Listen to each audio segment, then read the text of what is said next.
তো এই গাড়িটা সারা জীবনের জন্য ওভারফুল বন্ধ করে দিলাম। তো এই দেখতে পাচ্ছেন ফুয়েল কক, এটা ফুয়েল কক। তো এটা আমি দুটা নিয়েছিলাম, একটা এই গাড়িতে ইনস্টল করলাম আর একটা অন্য গাড়িতে ইনস্টল করব। তো ইনস্টল করাটা আপনাদেরকে দেখায়নি, তো এটা খুবই সহজ। এই যে উপরে এখানে লেখা থাকবে ইন, এটা তেলের চাবি থেকে আসবে। আর এখানে থাকবে আউট, আউটটা কার্বোরেটরের ভিতরে যাবে। এবং এই পাশে যে আরেকটা আছে এটা যাবে হলো এসি পাম্পের সঙ্গে। তো এসি পাম্পের সঙ্গে আমি সংযোগ দিয়েছি, দেখতে পাচ্ছেন। এই যে এসি পাম্পের থেকে একটা লাইন গেছে। তো এটা টিটা আমি নিজেই বানিয়ে নিয়েছি।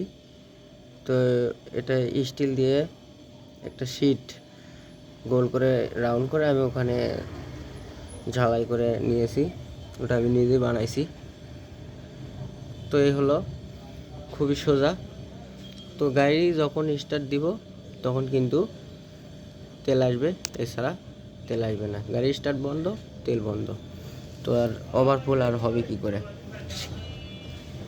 তো ধন্যবাদ বন্ধুরা, ভালো থাকবেন।